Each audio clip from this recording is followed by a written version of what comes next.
Iris Bella kepergok tak pakai cincin kawin, isu cerai dengan Amar Zoni kian mencuat.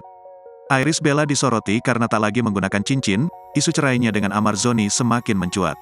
Artis Iris Bella saat ini tengah menghadapi ujian hidupnya karena sang suami, Amar Zoni tertangkap atas kasus narkoba. Namun, di tengah proses hukum Amar Zoni, isu Iris Bella mengajukan gugatan cerai mulai mencuat. Awalnya, Iris Bella kepergok menghapus nama Amar Zoni dalam akun TikToknya. Kini, Iris Bella kembali kepergok tak mengenakan cincin kawinnya saat berbelanja. Terekam dalam akun Instagram @irisbella_ pada Sabtu, tanggal 1 April tahun 2023, Iris Bella terlihat santai berbelanja dengan anaknya. Awalnya, tak ada yang mencurigakan dari gerak-gerik Iris Bella. Iris Bella tampak menikmati momen berbelanja dengan anaknya. Namun, saat itu Iris Bella beberapa kali terekam menunjukkan jari-jari tangannya. Disitulah terlihat Iris Bella tak lagi mengenakan cincin kawinnya. Dengan adanya hal ini, isu perceraian Iris Bella dengan Amar Zoni semakin mencuat ke publik.